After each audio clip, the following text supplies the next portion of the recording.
This is how you go from this to this to this.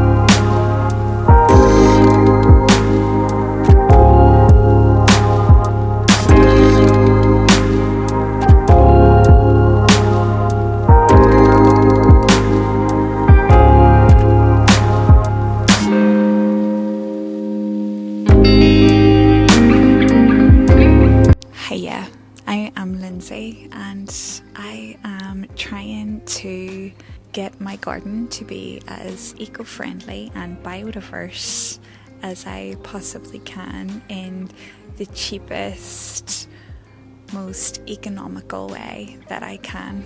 I grow most things from seed. I have got a few things from plug at the start of the year, and I'm on a mission to introduce flowers and a little bit of wildlife to every home in my street. I'm going to try and do that. So our garden was full of concrete slabs, and our back garden is also full of poured concrete that is an absolute eyesore. We moved in not last year, but the year before, at the end of the year. So it's really just been a year. And my back garden is mainly, well, it is only potted. A potted garden. So everything that is grown in the back garden is grown in a pot. So that's an experiment, and that is a mission to try and get something going and create a beautiful garden just out of pots for now, because it's expensive to dig up concrete. So I've got a few raised beds and I've got a few big planters that I use, but today we're going to focus on the front garden. And I love cottage gardens. I love them, I love them, I love them, I love the look of them. And when I moved in, there was a gorgeous yellow climbing rose that I suspect is Arthur Bell, and it was actually bred by a Northern Irish man, and I believe it's a whiskey, or was a whiskey of some sort, I don't know, but I done a little bit of research on it. So I have kind of planned my whole garden aesthetic around this rose, because I feel like it's been here before me and somebody planted it with love and cared for it for years. Then it was neglected, but now it's getting taken care of, and this year she is looking good.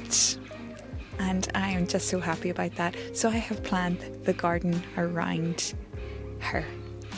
And I'm trying to do it again using the most upcycled, reused things that I can source. So today I'm going to show you me and possibly my beautiful husband Mark pulling up more of those pavers. Let's go.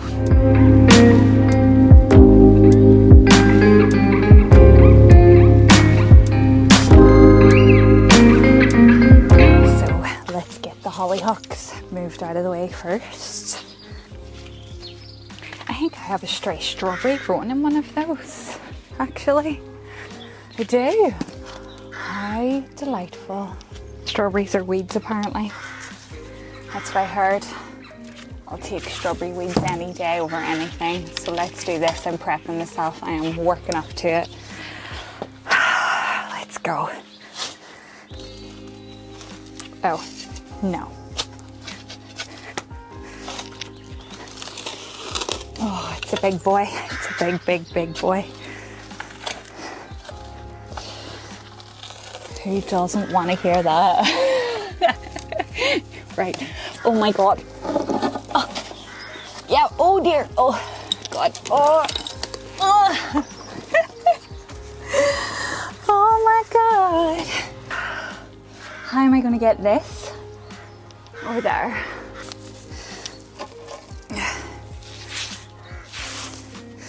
I'm sorry to all the worms who I have killed. Okay, so this is what I did with all the other ones. I kind of rolled them. Oh, nope. Oh, I might need to get the husband who's working from home to help.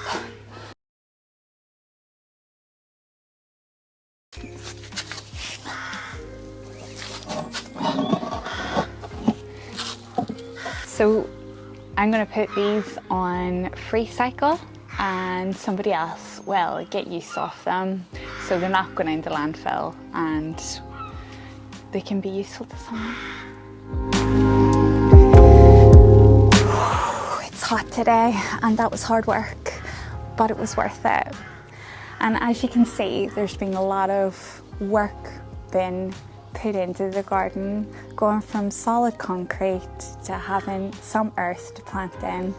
And what's really exciting is this is our forever home. I've been gardening for about 5 years and I've wanted to build, I wanted to plant in the garden, but there was just no point. But now we can, so this is just a real exciting time for me and I feel so blessed and so lucky, and to have the opportunity to be able to do it. I want to do a video about this greenhouse. It's a lovely story of human goodness and generosity, and I also want to take you through how to keep costs down with a greenhouse and how to build the base and stuff like that. It's going to be a journey, and if you want to join in on the journey, hit subscribe and hopefully we can all learn and grow together. You can share top tips with me, but I am always learning. There's always something new every day that blows my mind. Share your tips with me and I'll share my tips with you, and together we can grow. I'll see you soon. Bye.